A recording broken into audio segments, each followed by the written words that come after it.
Hello everyone, doctor Prajakta Mahajan here from Fertiflix women's clinic Pune. आज हम जानेंगे MTP के बारे में। MTP यानी medical termination of pregnancy. Unwanted pregnancy है तो क्या करना चाहिए, क्या डॉक्टर की सलाह लेनी चाहिए, क्या MTP लीगल है और सर्जिकल ऑप्शंस क्या है, DNC क्या है। इस विषय के बारे में ज़्यादा जानकारी के लिए stay tuned.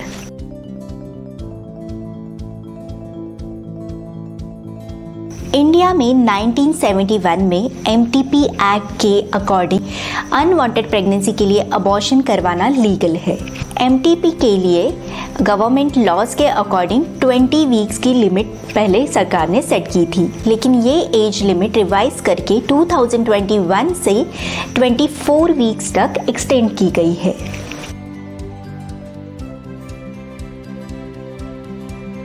Very common question which couple ask कि MTP लीगल है क्या?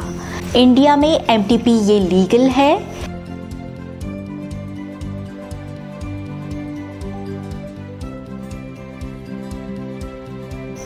अगर आपको प्रेगनेंसी टर्मिनेट करवानी है या अबॉर्शन करवाना है तो उसके लिए क्या क्या कारण हो सकते हैं।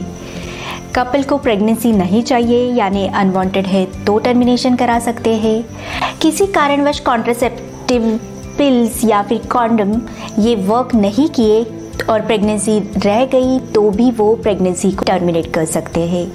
कई बार प्रेगनेंसी ये out of wedlock, because of rape या किसी अनफोर्सिन इवेंट के वजह से रुकी है तो वो भी प्रेगनेंसी टर्मिनेट की जा सकती है।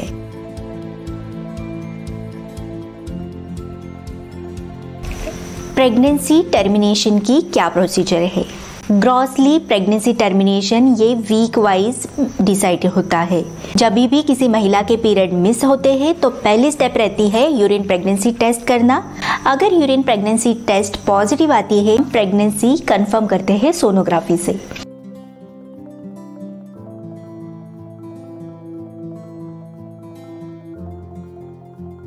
MTP के पहले सोनोग्राफी क्यों करनी चाहिए? जब भी हम मेडिकल टर्मिनेशन या फिर सर्जिकल टर्मिनेशन प्लान करते हैं तो उसके पहले सोनोग्राफी पे हम देखते हैं कि प्रेगनेंसी ये गर्भाशय यानी यूट्रस में है क्या। अगर प्रेगनेंसी गर्भाशय या यूट्रस में है तो ही हम उसे MTP पिल्स या सर्जरी करके यानी डायलिटेशन, क्यूरेटच या सक्शन इवैक्यूएशन करके निकाल सकते हैं। लेकिन अगर प्रेगनेंसी ये ट्यूब में है यानी एक्टोपिक प्रेगनेंसी है तो उसके लिए मैनेजमेंट अलग होती है। उसके लिए एक तो मीथोट्रेक्सेट का इंजेक्शन लगवाया जाता है या फिर लैप्रोस्कोपिकली उसका रिमूवल किया जाता है। जब भी हमारा लोकेशन ये प्रेगनेंसी का कंफर्म हो जाता है उसके बाद आता है प्रेगनेंसी के एज का पार्ट। यूजुअली जब भी प्रेगनेंसी ये 8 वीक्स के नीचे की होती है तो हम पिल्स एडवाइस करते हैं यानी MTP किट एडवाइस करते हैं। जब भी प्रेगनेंसी ये 8 हफ्तों से ज़्यादा और 12 हफ्तों से कम ड्यूरेशन की होती है तब हम सर्जिकल मेथड यानी सक्शन इवैक्यूएशन या DNC की सलाह देते हैं। और जो भी प्रेगनेंसी 12 हफ्तों से ज़्यादा और 24 हफ्तों के बीच की रहती है उसके लिए हम मिनी लेबर की तरह प्लान करते हैं। पेशेंट को एडमिट किया जाता है, उनको टैबलेट्स और इंजेक्शन दे के प्रेगनेंसी का टर्मिनेशन किया जाता है।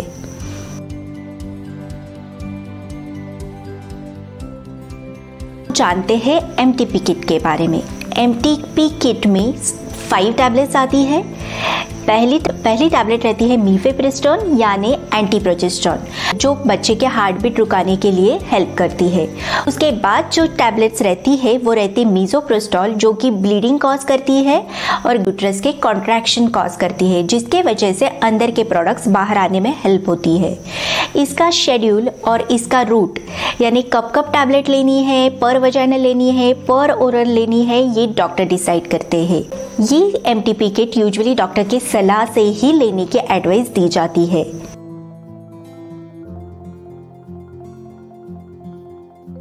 दूसरी मेथड रहती है सक्शन इवैक्यूएशन या DNC यानी डायलिटेशन क्यूरेटच, जिसमें पेशेंट को शॉर्ट GA यानी छोटी भूल दी जाती है। पेशेंट को पता नहीं चलता या फिर पेन फील नहीं होता प्रोसीजर के दरमियान, और सक्शन यूज करके यूट्रस के अंदर के कंटेंट्स बाहर निकाले जाते हैं। उसके बाद ये कंटेंट जांच के लिए भेजे जाते हैं और फिर ये प्रोसीजर 1 डे एडमिशन के साथ कंप्लीट हो जाती है। पेशेंट को सेम डे डिस्चार्ज भी किया जाता है। यूजुअली सर्जरी के द्वारा प्रोडक्ट्स पीछे रहने के या फिर इनकम्प्लीट अबॉर्शन रहने के चांसेस ये ऑलमोस्ट नील रहते हैं।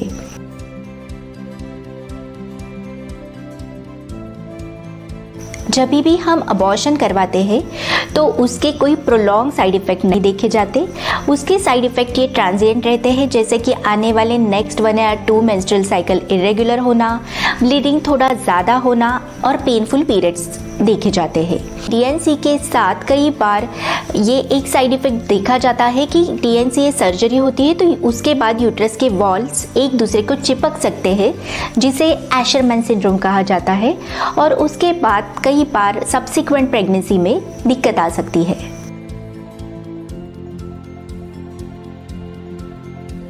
कई बार ये देखा जाता है कि जो कपल अनमैरिड रहते हैं उनकी अगर प्रेगनेंसी रुक जाती है तो वो अनवांटेड प्रेगनेंसी को लेके बहुत एक एंग्जाइटी देखी जाती है। तो अगर फीमेल और उसके मेल पार्टनर कंसेंट के लिए अवेलेबल है तो ये बात फीमेल के और मेल पार्टनर के बीच में ही रहती है। इसका कोई डॉक्यूमेंटेशन पेरेंट्स के साथ नहीं होता।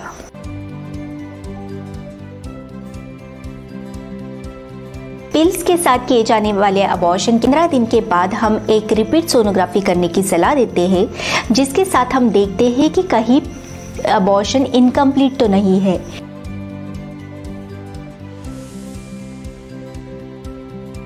अगर आपको ऐसी प्रेगनेंसी है जो कि आप कंटिन्यू नहीं करना चाहते तो कोई भी ओवर द काउंटर पिल्स लेके अबॉर्शन करने का ट्राई मत कीजिए।